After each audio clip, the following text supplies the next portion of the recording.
Mr. President, my no vote is anchored on concrete audit findings, fiscal patterns, and policy distortions surrounding various financial assistance programs or ayudas. Gentleman from Tarlac in Pampanga, no other than Senator Rodante Marcoleta. Senator Rodante Marcoleta is recognized. Mr. President, esteemed colleagues, we're gathered today as part of our solemn duty to uplift and protect the welfare of our people by ensuring that this 2026 budget will be a million light years away from the controversial 2025 General Appropriations Act, tagged as the most corrupt, the most scandalous, and the most anomalous budget the Philippines has ever had in years. Mr. President, my no vote is anchored on concrete audit findings, fiscal patterns, and policy distortions surrounding various financial assistance programs or ayudas. I may not be part of the bicameral conference committee, but I have faithfully participated in scrutinizing critical aspects of this budget. From the committee hearings, sinamahan natin ang napakasipag nating chairman of the Finance Committee, Senator Sherwin Gatchalian, hanggang sa isa lang na dito sa plenaryo ang committee report. Let me be clear at the outset, Mr. President, I voted in favor of the Senate committee report. I supported our Senate version because it reflected hours of rigorous scrutiny during committee hearings and plenary debates, where we collectively tried to correct the mistakes of the past, particularly those that plagued the 2025 budget and the corrupt and rotten system that gave birth to and proceeded from it. However, come the bicameral conference committee deliberations, tila bumalik sa dating forma ang mga alokasyon na maingat nating binantayan. I commend the move of both houses in acceding to the call of the people to have a transparent and open bicameral conference, and in giving the largest allocations to education, health, and agriculture as mandated by our Constitution. Yet, despite these praiseworthy actions, it seems that we have let our guards down in deterring provisions prone to abuse and political patronage. Mr. President, I am not against helping the poor. I have always fought for them. The state has the constitutional duty to assist vulnerable sectors in pursuit of social justice. But after decades of pouring billions into short-term assistance, we cannot deny that the current system of socio-economic interventions is not lifting out our people from poverty. It is merely managing it, and poorly at that. From the start, I have repeatedly expressed my position on the proliferation of ayuda programs. No matter how noble our intentions are, Mr. President, the outcomes fall short of what we envision.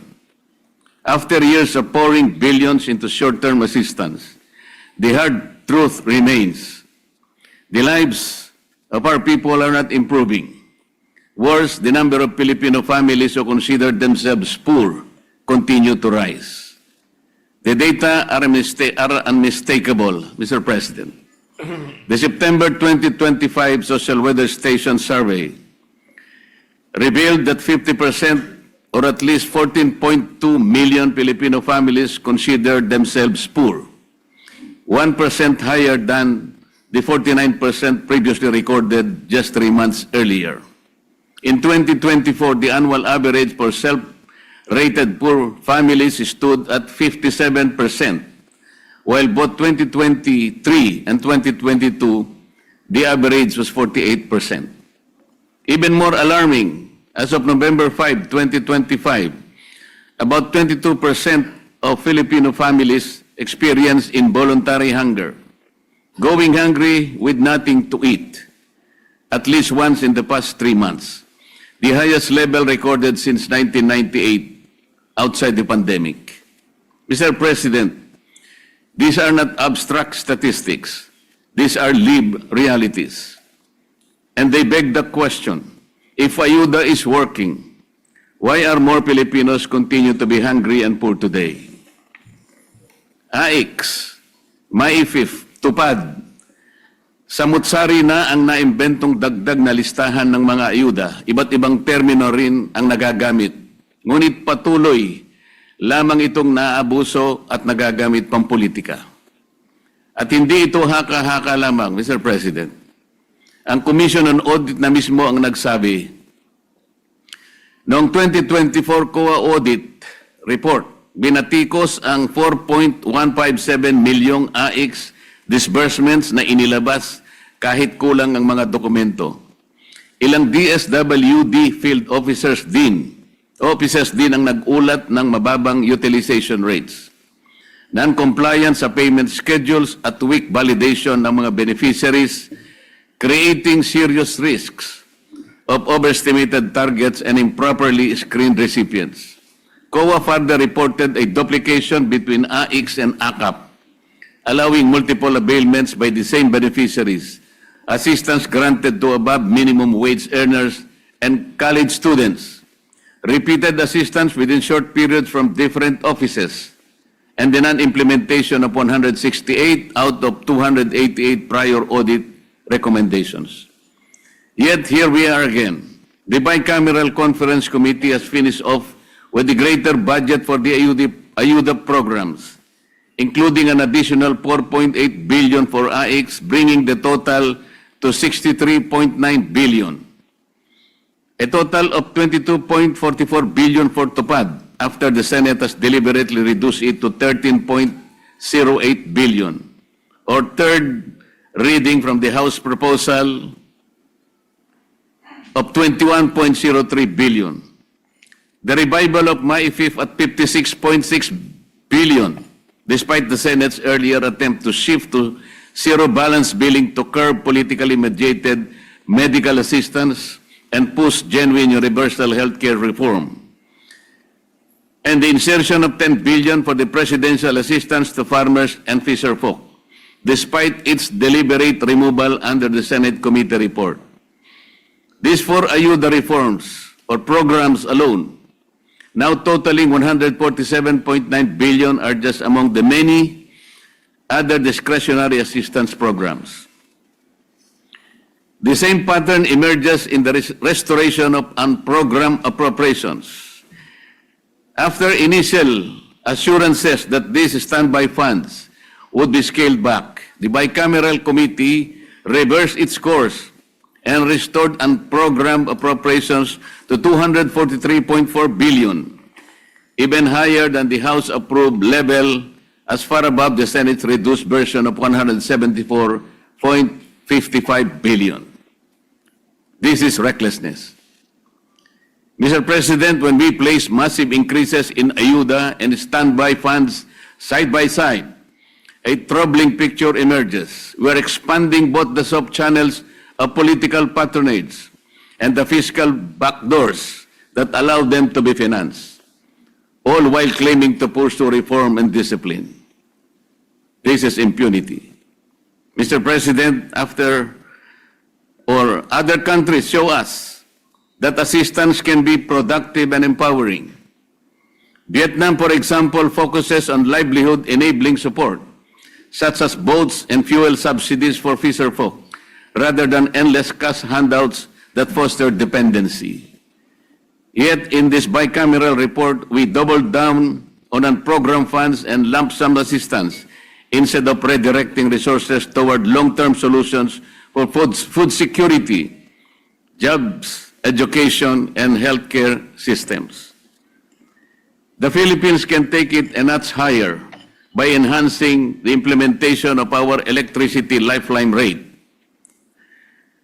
Senate Bill number 63, one of my priority bills, Mr. President, aims to exempt all household consuming 200 kilowatt hours of electricity or less.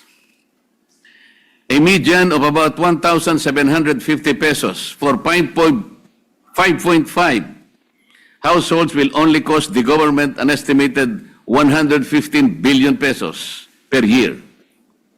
This provides for a more transparent and targeted assistance for qualified individuals. It should be pointed out that under the 2025 GAA alone, Mr. President, 194 billion worth of ayuda was set up for the beneficiaries of PORPIS, MAIP, AIX, TUPAD, and AKAP. Senate Bill 63 can lead the way for the re-evaluation of these programs in the future and hopes for lesser reliance on these unviable interventions. After deliberate consideration of this submitted bicameral conference committee report on the disagreeing provisions on House Bill 45-8, it is with heavy heart that I cast my no vote, Mr. President. I hope that my good friend Senator Sherwin Gatchalian will find it in the goodness of his heart the reasons why I am objecting to this bicameral conference report. Masakit ang loob ko na mag-object dahil kasama niyo akong nagumpisa at nagsimula sa pagbusisi nitong 2026 budget. But I stand my ground for the conviction against the chance of possible abuses of the budget. Despite all the protective measures instilled in this budget, there is the ever-present danger of loopholes in the wordings that may be exploited. An uncomfortable reminder that safeguards on the paper do not always prevent abuse in practice. Matuto na tayo sa mga multo ng kahapon. Huwag na nating bigyan ng pagkakataon na maulit ang mga anomalyang hanggang ngayon ay hindi pa napapanagutan at nagdulot ng poot sa ating mga puso. Maraming salamat, Mr. President. George the Leader. Thank you very much, Mr. President. Mr. President, I'd like to recognize next to deliver explanation of vote, no other than Senator. Recognize a distinguished colleague, Senator Lauren Legarda, to give her Senator explanation of Lauren vote. Legarda is recognized.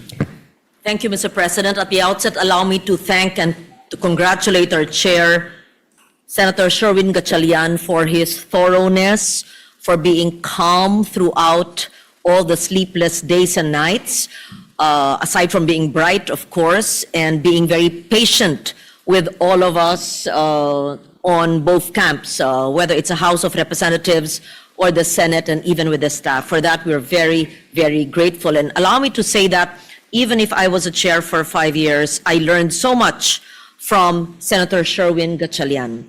I would also like to thank the Senate leadership, Senate President Tito Soto, Senate Pro Tempore, Ping Lacson, who had guided us throughout the BICAM, even if you were not physically there, so that we could come up with the best and most transparent budget possible, as well as each and every member of the chamber. It was really it was a new experience for me, even if I had been here for almost the longest time, but it was very refreshing, so to speak. Yesterday, the 28th of December, in my capacity as a member of the Senate and member of the Bicameral Conference Committee, I voted in favor of the Bicameral Conference Committee report subject to certain reservations. My reservations arise from the national government's continued failure to remit PhilHealth's actual legally mandated sin tax revenues from year 2023 onwards and statutory shares from PCSO and PAGCOR since 2019, undermining the Universal Health Care Act, principally authored by our dear colleague Senator J.V. Ejercito and supported by all of us here, and delaying the transition to an institutionally guaranteed zero out-of-pocket care framework in public health utilities and facilities. I further emphasize that our shared responsibility does not end with the enactment of the 2026 GAA. We must continue to closely monitor and evaluate the implementation of all health programs by the Department of Health, as well as projects across all implementing agencies to ensure that approved appropriations translate into measurable outcomes and full value for public investment. Despite these reservations, I stand by the Bicameral Conference Committee report, which seeks to strengthen our human capital through sustained investments in health, education, the highest in history, I believe, agriculture, and other sectors that directly affect productivity and quality of life. It positions human development as a central driver of economic growth rather than a secondary objective. Ang paglandang ito ay hindi formalidad lamang, bagkus ito'y paninindigan na ang bawat pisong inilaan ay may malinaw na layunin at dapat maghatid ng tunay na susukat at konkretong pakinabang sa bawat pamilyang Pilipino. Thank you, Mr. President. Mr. President, I'd like to recognize next to deliver explanation of vote, no other than Senator Risa Ontiveros, Mr. President. Senator Risa Ontiveros is recognized. Salamat po, Mr. President. Mr. President, bago ang lahat, ay taus-pusong pasasalamat sa ating Senate panel sa pangunguna ng ating Finance Committee Chair, Senator Sherwin Gatchalian, at sa lahat ng Senate Secretariat at Senate proper staff na walang tigil na nagtrabaho nitong holiday season para sa 2026 General Appropriations Bill. Salamat din sa suporta ng ating Senate President Vicente Soto III, who stood by the Senate position during these historic open BICAM deliberations.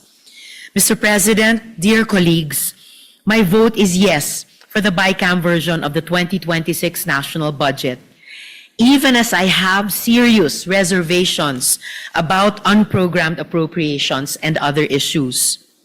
I believe it is possible, while registering my reservations and objections, to lend my support to the crucial reforms in this budget towards transparency and better governance, and the undeniable wins for people's health, education, and the protection of our women and children. Last year, the 2025 national budget featured zero government subsidy for PhilHealth, which is why I voted against it.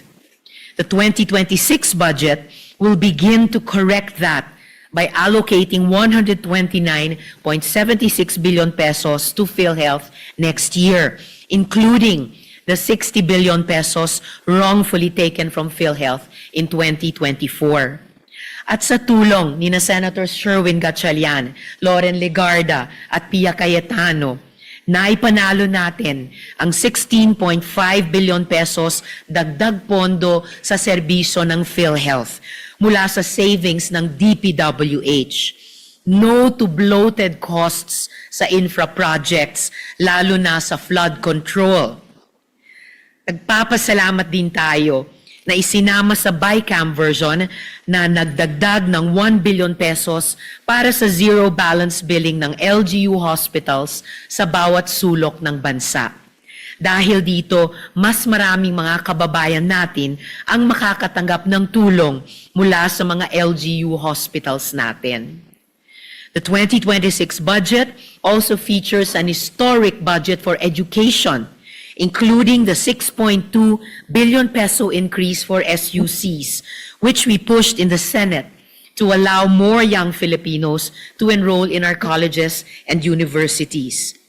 Likewise, I am happy that the 2026 budget includes the higher funding we pushed for the National Coordination Center Against Online Sexual Abuse or Exploitation of Children and Sexual Abuse or Exploitation Material, NCC o SAEC-SAEM, for a more effective crackdown against online sexual abuse of women and children next year.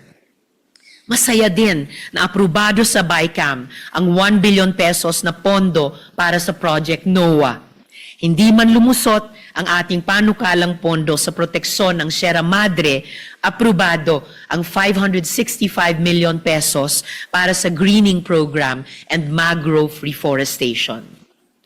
Mr. President, the reforms we secured this year, including the open bicameral sessions and our budget transparency portal, must become the new normal. They are ingredients to push for even more transparency and accountability in the coming budget years. Sa bagong sistema, the open BICAM and other transparency reforms allow the public to better participate increases attributability of legislators in budget decisions, and begins to get rid of blind spots which enable corruption. It is very unfortunate that some of the reforms you are pushing for, including an overwhelming cut in unprogrammed funds, are not carried in this budget. Still, it is an improvement that the BICAM version includes safeguards aimed at preventing unprogrammed funds from becoming slush funds. Another was the rejection of my proposal for a provision that would have allowed the MyIFIP to support the zero balance billing program of the DOH. This is why I am pushing for my universal healthcare medical assistance program bill, which would institutionalize less lines, less uncertainty, and less red tape in our health services. My deep thanks go to SP Pro Tempore Ping Lacson for his anti-political patronage provisions so that politicians can no longer exploit assistance programs for personal gain. And I am especially grateful to our finance chair, Senator Sherwin Gatchalian, who assured us that zero insertions were made during BICAM. Panghahawakan natin yan. This is what accountability looks like. Mr. President, as we ratify the BICAM version of the 2026 General Appropriations Bill, we now begin the next part of our mandate, maintaining a watchful eye on the implementation of government programs and services. We need constant vigilance to ensure the effective and honest execution of the funds we will approve today. Bilang tugon sa flood control scam at galit ng mga kababayan natin dito, nagsikap tayo sa Open BICAM Resolution, sa Blue Ribbon Committee Investigation, at sa budget reforms na ibalik ang tiwala ng sambayanan sa budget. It is the start of a new era in budget making. Tama na ang mga ghost projects, ang kapalpakan at kalokohan sa paggamit ng pera ng taong bayan. At para makamtan ito, kailangan ng pagpapatuloy at pag-institutionalize ng mga plataporma sa paglahok ng lahat ng stakeholders, simula sa Open BICAM na sinubukan natin ngayong taon. Muli, maraming salamat po sa ating Senate panel, sa ating Senate Finance Chair, at sa ating Senate leadership. Maraming salamat po. Patuloy tayong magbabantay at patuloy na magmamatyan. Thank you, Senator Hontiveros. Majority Leader. Yes, Mr. President, we recognize a distinguished now no other than Senator Robin Hood Padilla. Mr. President. Senator Robin Padilla. And Camarines Norte. Maraming salamat po, Ginoong Pangulo at sa ating pinunong mayorya. Assalamualaikum warahmatullahi wabarakatuh. Ginoong Pangulo at sa ating pong mga iginagalang na senador, nagpapasalamat po ako unang-una sa ating liderato, kabilang na po sa ating Senate President Vicente Soto, sa ating pong Senate President Pro Tempore Ping Lacson, sa ating pong Majority Leader Mig Subiri, at sa lahat po ng mga namumuno sa ating liderato. Lalong-lalo na po kay Senador Win Gatchalian bilang Chair ng Finance Committee. Sa loob po ng aking 3 taon dito, masasabi ko pong siya ang pinakamagaling, pinakamahigpit, pinakamaingat, at masigasig na tumayo bilang finance chairman po natin. At ako po'y nagpapasalamat sa liderato sa pagsusulong ng mga inisyatiba para sa mas malinaw at transparent na proseso ng budget ngayong taon. Taus-puso rin po ako nagpapasalamat na naipasa ang aking mga isinulong na karagdagang pondo sa NCIP, NCMF, at Supreme Court para sa pagtatatag ng mga karagdagang Sharia courts na malinaw na nagpapakita ng malasakit ng Kongreso sa mga sektor na ito ng lipunan. Gayunpaman, malinaw naman po na ako po ay nasa minorya. Kaya kami po, kasama na po si Senator Marcoleta, ay bumoboto ng no sa ratifikasyon ng BICAM report para sa House Bill number 4058 on General Appropriation Bill. Malaki po ang paggalang at tiwala ko sa aking mga kasamaan, ngunit meron lamang po akong mga punto na nais ihayag. Una po, sa aking pong pagtantya, ay meron pa rin pong mga hindi klarong alokasyon ng pondo, lalong-lalo na po sa ayuda. At ganun din po ang pagiging Manila-centric ng budget. Ngayon po, ang Mindanao ay nakakakuha lamang po ng 15% sa buong budget.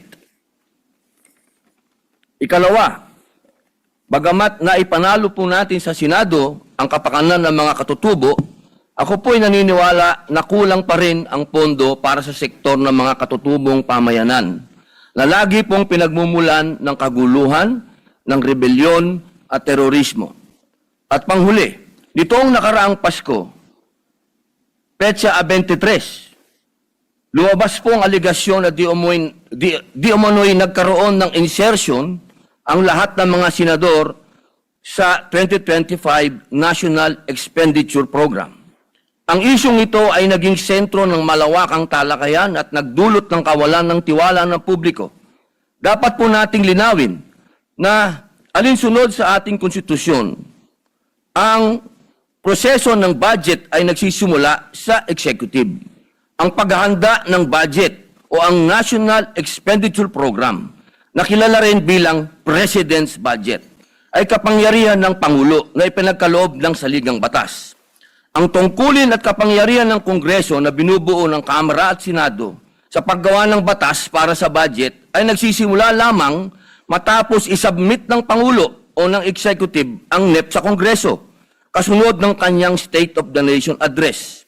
Malinaw po na pagdating sa NEP, wala po dapat pangingialam ang legislation, sapagkat ito ay pawang kapangyarihan ng sangay ng Executive. Hindi ko po lubos maunawaan kung paano pong naisama ang aking pangalan sa listahan ng mga di umunoy nagkaroon ng insertion sa pondo ng DPWH sa ilalim ng 2025 NEP o tinatawag ngayong Cabral's List. Ginoong Pangulo, napakasakit po nito sapagkat ako po sa panahon na yon ang presidente ng opposition party na sa kalagitnaan po ng kampanya at eleksyon ay nailagay po ang aking pangalan dito. Ito po'y napakasakit po para sa akin. Dagdag pa po rito, nariyan pa po ang agam-agam na maaaring muling maiuwi sa kategory ng for later release ang malaking bahagi ng budget. Partikular na ang amyendang ating ihain sa bulwagang ito. Halimbawa po, sa ilalim po ng 2025 General Appropriations Act, nagkaroon po ako ng iba't ibang amyenda para sana sa mga proyektong makatutulong sa mga tao at lahat po yun ay nag-umpisa na magmula pa po noong 2023. Sana po, ay hindi na po ito may FLR pero ang balita po, yun daw pong mga hinog, kami po yun, yung oposisyon, yung mga hinog ay ma-FLR uli. Kung ganito lang din po ang mangyayari, hindi ba't parang nasasayang lang ang paghihirap at pagsisikap natin sa deliberasyon? Ang FLR ay bahagi ng proseso, pero naghiresulta ito ng pagkaantala sa agarang benepisyo para sa mga nangangailangan nating kababayan, lalong-lalo na po yung nag-umpisa ng mga proyekto. Ang deliberasyon at pag-aproba ng pambansang budget ay isang malaking responsibilidad ng legislation na hindi dapat pinababayaan. Huwag sana nating hayaan na ang reputasyon ng Senado at ng buong institusyon ng Kongreso ay masira dahil sa pagkakaroon ng mga aligasyon at kontrobersya. Kung ang mga ito ay hindi tutugunan at itatama, mababaliwala ang maraming buwan, mahabang araw at gabi na ipinuyat at ginugol ni Senator Win Gatchalian upang busisiin ang budget ng bawat ahensya ng gobyerno. Nais ko din pong kunin ang pagkakataon na ito upang ipahayag ang aking mungkahi para sa 2027 budget upang maiwasan ng anumang iskandalo. Una, marahil ay napapanahon na upang makonsidera ang pag-amyenda ng ating saligang batas. Naway maisang alang-alang ng ating kasama, Senador Kiko Pangilinan bilang tagapangulo ng Committee on Constitutional Amendments and Revision of Codes, ang pag-update sa mga probisyon ng konstitusyon, lalo na po patungkol sa kapangyarihan ng legislation sa pag-amyenda ng budget. Baka maaring pag-aralan kung nararapat nating alisin ang kapangyarihan ng legislatura na mag-amyenda ng budget dahil nakita nating madali itong maabuso ng mga gahamang nasa pwesto o di kaya patibayin ang mga limitasyon sa kapangyarihang ito. Pangalawa, batid ko pong matagal na proseso ang pag-amyenda ng saligang batas dahil sa usapin ng voting jointly at voting separately. Kaya muli, isinusulong ko ang aking panukalang batas, ang Senate Bill 1299 o Mahiya Naman Kayo Act na naglalayong ganap ng alisin sa ekwasyon ang panghihimasok ng mga mambabatas sa pagtukoy, pagpopondo at papapatupad ng mga proyekto. Dahil po sa mga nabanggit na kadahilanan, ako po ay bumoto ng no sa House Bill number 4058. Hindi po ibig sabihin na baliwala lahat ang hirap ni Senator Gatchalian. Ako po'y saludo sa kanya. Ngunit, kailangan pong ibigay ko ang boto na ito para sa taong bayan. Maraming salamat po. Majority Leader. Thank you very much, Mr. President. Mr. President, may I be recognized as well to just give a short explanation of my vote? Yes, you may do so. Thank you, Mr. President. Unang-una, Mr. President, ako'y bumuboto ng oo, dito sa ating panukala na national budget dahil ako'y naniniwala sa ginawang mga tamang hakbang ng ating chairperson na Committee on Finance. Hindi naman siguro, Mr. President, nasabi natin na mali mag-intervene ang isang legislator para sa kanyang bayan o para